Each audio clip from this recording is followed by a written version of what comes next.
Tiger milk mushroom atau lebih dikenali sebagai cendawan susu harimau. Ni dia. Nama saintifik ni Linnaeus rhinoceros. Cendawan ni hanya ada di hutan tropika Asia Tenggara dan banyak direkodkan kewujudannya di Malaysia, Thailand, Indonesia, Filipina hingga ke Papua New Guinea. Ada cerita unik pasal cendawan ni. Dikatakan cendawan ni tumbuh di tempat yang titisnya susu harimau jatuh ke tanah masa nak susukan anaknya. Sebab tu nama dia Tiger milk mushroom. Cerita ni direkodkan dalam tulisan lama dan kekal jadi cerita legenda popular sampai dekat hari ni.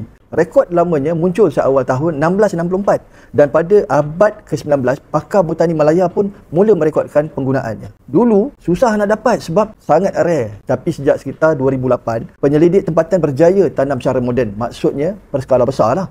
Sejak dari itu kajian saintifik tentang manfaat pernafasan, imun dan anti radang di Malaysia semakin berkembang. Apa yang menarik tentang cendawan ni ialah lepas dia orang buat kajian, dia orang jumpa ada beberapa kelebihan dan khasiat yang terkandung dalam cendawan ni, yang mana sangat bagus untuk menyokong kesihatan kita. Nombor satu, dia ada polysaccharide dan beta-glucan. Dikenali sebagai anti radang dan tingkatkan sistem imun badan kita. Anti radang ni fungsi dia membantu mengurangkan keradangan pada saluran pernafasan, paru-paru dan sendi. Imun sistem ni pula membantu merangsangkan aktiviti sel imun seperti makrofag dan limfosit. Antara nama sel imun sistem badan kita lah.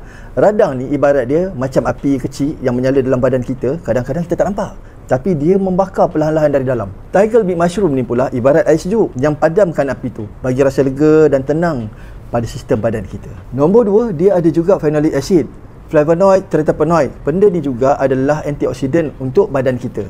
Antioksidan ni yang akan protect kita dari radikal bebas yang merosakkan sel dalam badan kita.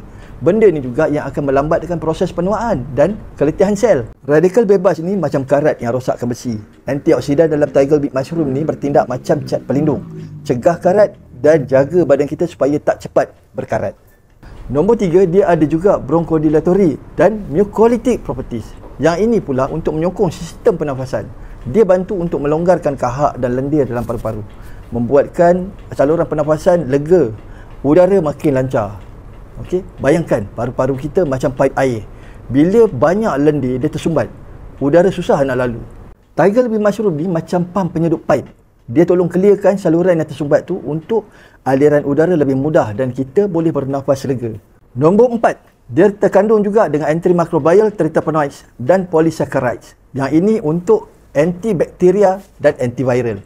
Antibakteria ni maksudnya ia membantu untuk menghalang pertumbuhan bakteria tertentu yang mampu mengganggu sistem pernafasan dan pencernaan. Antiviral ni pula menyokong proses pemulihan semasa selsema, batuk ataupun jangkitan ringan.